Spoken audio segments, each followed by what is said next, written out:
Good evening, students. Myself Dr. Sachindra from medico circle Patna.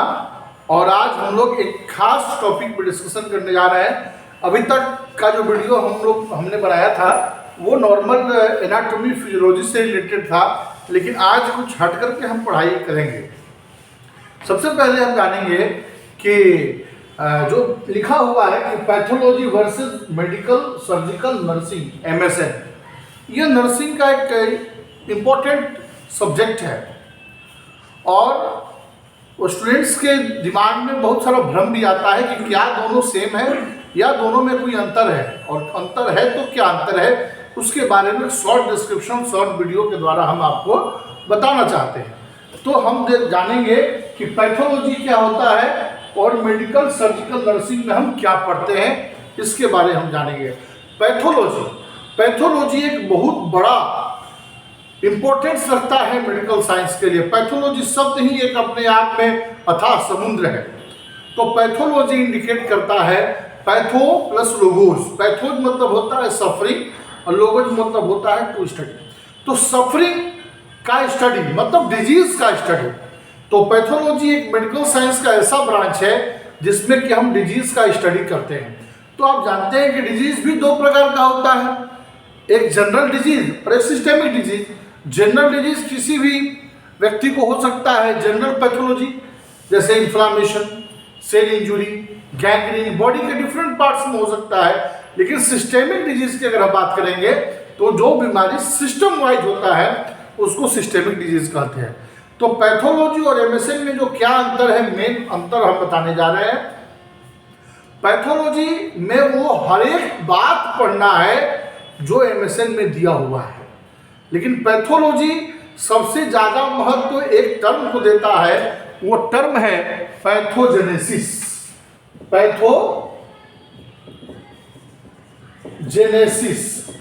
Pathogenesis शब्द का मतलब होता है कि कोई बीमारी कैसे डेवलप हुआ, हाउ डिजीज डेवलप। पैथोलॉजी में पैथोजेनेसिस शब्द का ज्यादा महत्व है कि हाउ डिजीज डेवलप, बीमारी हुआ कैसे, इसके बारे में हम पढ़ते हैं। और साथ ही साथ जो डायग्नोसिस है, हर एक बीमारी का अलग अलग डायग्नोसिस होता है, अलग अलग क्राइटेरिया है। बहुत सारे बीमारी का जांच हम ब्लड के द्वारा इन्वेस्टिगेशन करते हैं, स्पुटम के द्वारा बहुत सारा डिजीज का इन्वेस्टिगेशन करते हैं, डिजीज डायग्नोसिस के लिए एक्सरे कराते हैं, CT स्कैन कराते हैं, MRI कराते हैं, अल्ट्रासोनोग्राफी कराते हैं, पेट स्कैन कराते हैं। नाना प्रकार का जांच है जिसके द्वारा रेडियोलॉजिकल, सेरोलॉजिकल, यूरोलॉजिकल, हेमेटोलॉजिकल, तो अलग अलग डिफरेंट डिजीजेस में डिफरेंट टाइप्स के इन्वेस्टिगेशंस करा करके हम डिजीज को आइडेंटिफाई करने का काम करते हैं। ये भी पैथोलॉजी का एक बड़ा महत्व है। वो सारा चीज MSN में पढ़ना है जो पैथोलॉजी में पढ़ना है, लेकिन MSN में एक बात ज्यादा महत्वपूर्ण है जो पैथोलॉजी में डिस्कशन नहीं है। ये खास कर वीडियो नर्सिंग स्टूडेंट्स के लिए बहुत काम देगा। तो MSN में वो सारा चीज पढ़ना है। बहुत सारे बुक्स आप देखिएगा कि उसमें पैथोजेनेसिस नहीं दिया हुआ है, लेकिन आप उसको पढ़ के समझ करके लिख सकते हैं कि बीमारी अगर ये इन्फेक्शियस डिजीज है, ट्यूबरकुलोसिस का इन्फेक्शन है, तो माइकोबैक्टीरियम ट्यूबरकुलोसिस कैसे हमारे बॉडी में इंटर करता है और कैसे हमारे लंग्स को प्रभावित करता है कि हमें शॉर्टनेस ऑफ ब्रीथ होता है या स्पुटम के साथ ब्लड आता है, कैसे क्या हुआ कि ऐसा हुआ, क्या हुआ कि ये सिम्टम डेवलप हुआ हमारे बॉडी में, ये पैथोजेनेसिस है। और मेडिकल सर्जिकल नर्सिंग में स्टूडेंट्स सबसे ज्यादा महत्वपूर्ण जो टॉपिक है वो है nursing management.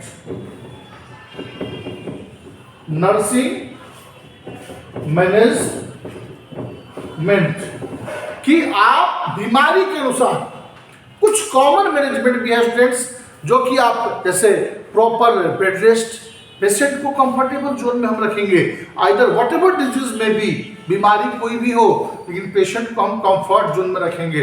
Proper oxygen supply, ये हर पेशेंट में देखेंगे। ICU में पेशेंट अगर भर्ती है तो ये सब में ये चीज करेंगे हम। प्रॉपर ऑक्सीजन सप्लाई हो रहा है कि नहीं, पेशेंट कंफर्ट जोन में है कि नहीं, है ना, उसका बेड शोर उसको ना हो। अगर एक पोजीशन में है, नर्वस डिसऑर्डर का पेशेंट है, तो वो पोजीशन चेंज कराना पड़ता है पेशेंट का, नहीं तो बेड शोर होने की संभावना हो सकती है। तो इस चीज को जानना है। कुछ कॉमन जो है उसके बीमारी के अनुसार उसका डाइट होता है, बीमारी के अनुसार ट्रीटमेंट होता है, बीमारी की डिजीज के अकॉर्डिंग उसका सारा मैनेजमेंट होता है। तो ये मैनेजमेंट का ज्यादा इंपॉर्टेंस है, जो पैथोलॉजी में हम डिस्कस नहीं करते हैं। पैथोलॉजी में हम जो ये नर्सिंग मैनेजमेंट का रोल है वो ज्यादा डिस्कशन नहीं होता है, लेकिन जब हम एमएसएन पढ़ते हैं तो उसमें मैक्सिमम डिजीजेज आपको पढ़ने हैं और साथ ही साथ नर्सिंग मैनेजमेंट भी पढ़ते हैं। तो हम पैथोलॉजी और एमएसएन को एक साथ भी मर्ज करके पढ़ा जा सकता है। और एमएसएन में अगर पैथोजेनेसिस नहीं दिया है, आपको उस पर भी ध्यान देना चाहिए कि अगर कोई भी डिजीज पढ़ते हैं तो उसका पैथोजेनेसिस जाने, और अगर पैथोलॉजी में भी पढ़ रहे हैं तो उसका नर्सिंग मैनेजमेंट, ट्रीटमेंट और प्रिवेंशन जो मेजर है उसको जानने का प्रयास करें। तो मेरा एक शॉर्ट वीडियो यही था कि पैथोलॉजी और एमएसएन को लेकर के जो बच्चों में जो डाउट है स्टूडेंट्स में, नर्सिंग स्टूडेंट में, कि सर दोनों में क्या अंतर है। तो अंतर में दोबारा फिर से बोलना चाहता हूँ, पैथोलॉजी में पैथोजेनेसिस का ज़्यादा इंपॉर्टेंस है। पैथोजेनेसिस का मतलब होता है कि हाउ डिजीज डेवलप, कोई भी बीमारी कैसे डेवलप हुआ, और उसमें है कि डायग्नोसिस, हम अलग अलग तरह की डायग्नोसिस करा करके, इन्वेस्टिगेशन करा करके बीमारी को पहचानने का प्रयास करते हैं पैथोलॉजी के माध्यम से। डायग्नोसिस एमएसएन में भी पढ़ना है। और लेकिन एक खास टॉपिक जो नर्सिंग मैनेजमेंट हमने कहा, मैनेजमेंट का जो पोर्शन है, medical management, surgical management, nursing management, तो नर्सिंग मैनेजमेंट का इंपॉर्टेंस है एमएसएन में, मेडिकल सर्जिकल नर्सिंग में। एमएसएन से संबंधित कोई भी जब सवाल पूछा जाएगा तो उसमें नर्सिंग मैनेजमेंट अवश्य लिखना है, ये बहुत जरूरी है, उसका बहुत बड़ा इंपॉर्टेंट रोल है स्टूडेंट्स। तो इसी के साथ ये शॉर्ट वीडियो, और एक चीज महत्वपूर्ण बात मैं बता दूं कि आगे का जो वीडियो मेरा बनेगा, आगे का जो क्लासेज होंगे उसमें पैथोलॉजी से रिलेटेड और एमएसएन से रिलेटेड जितना भी टॉपिक है एक एक करके हम बनाने का और आपके सामने लाने का प्रयास करेंगे। Thank you so much.